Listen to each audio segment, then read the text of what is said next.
Guys, last time we uncovered how a single glittering stone forever changed South Africa, reshaping its land, its people, and its destiny. But the diamond rush was only the beginning. In part 2, we reveal the hidden costs, the untold conflicts, and the enduring legacy left behind by history's most dazzling obsession. Stay with us as we go deeper into the world the diamond trade built and broke. The sun rises over the South African veldt, but deep underground there is no light. Only the sound of hammers, the crash of stone, and the breathing of men pressed close in narrow tunnels. In the early 1900s, the diamond mines of Kimberley and beyond were worlds of darkness. Men worked 12-hour shifts, sometimes even longer, hacking at rock with bare hands or crude tools. The air was thick with dust. The heat pressed in from all sides. Above ground, guards watched with rifles. Below, bosses shouted orders in languages many workers did not understand. Water was scarce, food was meager, accidents were frequent. Cave-ins, explosions, and the slow, silent death of lung disease. The miners, mostly black, wore tattered clothes and slept in crowded compounds surrounded by wire fences. They were far from home, cut off from families and the world outside. Racial segregation was strict and brutal. White supervisors lived in comfort, with clean quarters and fresh meals. Black workers were forced to live apart, their movements tightly controlled. Pass laws kept them in the mines and out of the cities. Any protest, even a whisper, brought punishment. This was the world of South Africa's diamond mines under apartheid. The diamonds that sparkled in London and New York were born in darkness, carried out by hands that were scarred and tired. The story of these mines is not just about wealth. It is about survival, endurance, and the human cost of fortune. Race shaped every part of life in the diamond fields. The mines were a mirror of South Africa itself, divided, unequal, and tense. Black workers were recruited from distant villages, sometimes hundreds of miles away. They signed contracts they could not read, promised wages that vanished in deductions and fines. The compounds were prisons in all but name. High fences, armed patrols, and strict curfews kept workers inside. Families were forbidden. Letters home were censored. Diseases spread quickly in the crowded rooms. Tuberculosis, pneumonia, and fevers that killed without mercy. Many miners died before their contracts ended. White managers watched from above. They enforced rules with whips and guns. Promotions were rare for black workers. Even skilled men were paid less than the lowest white laborer. The mines needed cheap labor to keep profits high and costs low. Every system, every law, was built to keep it that way. Yet in the darkness, men found ways to resist. They sang songs of home and hope.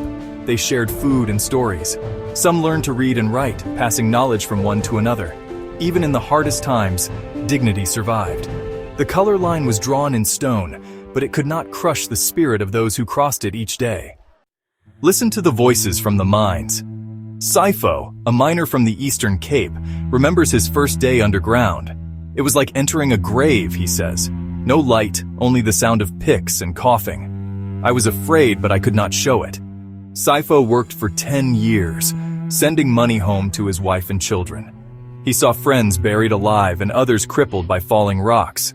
Nomusa, whose father worked in Kimberley, recalls the loneliness. He was gone for months. When he came home, he was thin and silent. The mines took his laughter. For many families, the mines were both a lifeline and a curse, a source of income, but also of loss and pain. Some miners became leaders. They spoke out against injustice, risking beatings and arrest. Solomon, a union organizer, remembers secret meetings in the compounds. We whispered our plans. We wrote letters to the newspapers. We knew we could be killed, but we had to try. Their courage lit small fires of resistance, even in the darkest tunnels. These stories are not just history. They are the living memory of a people who fought for dignity in a world that denied it. The diamonds they mined were not just stones.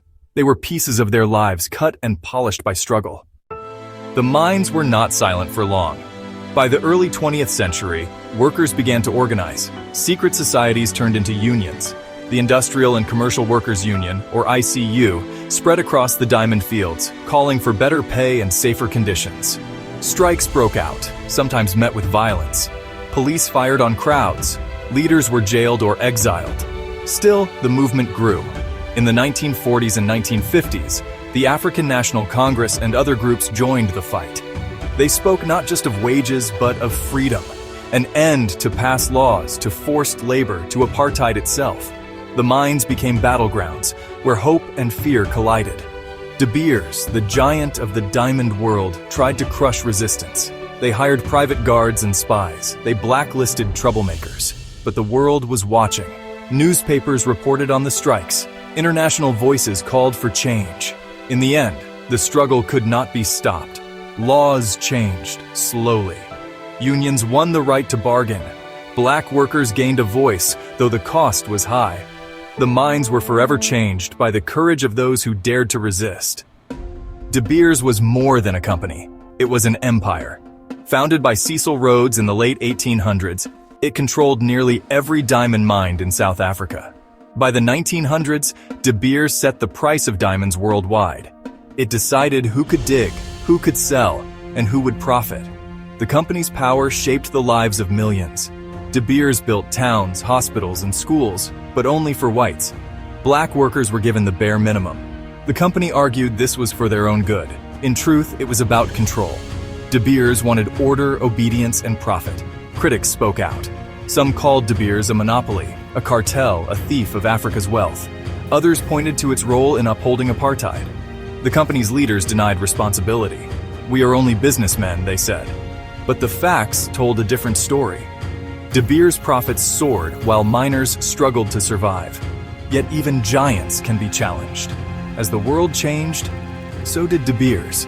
International pressure, new laws, and the courage of workers forced the company to adapt.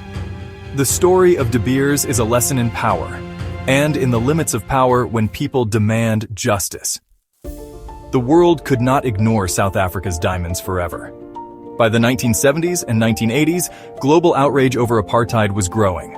Activists in London, New York, and Paris called for boycotts. Celebrities refused to wear South African diamonds. Governments imposed sanctions. The pressure was relentless.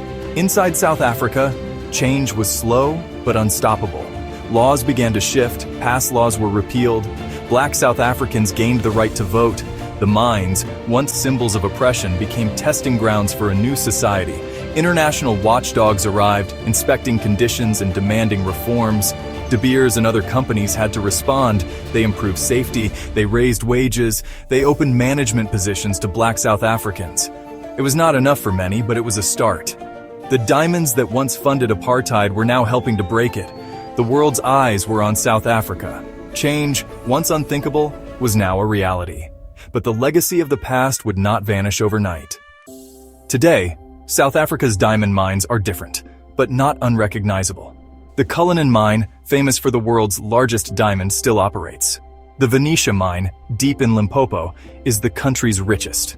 Finch, once the heart of De Beers, now belongs to a new generation of owners. The work is still hard. The tunnels are safer, the hours shorter, and the pay higher. Workers wear protective gear and use modern machines, yet old problems linger. Many miners still live far from their families. Communities around the mine struggle with poverty and pollution, but there is hope.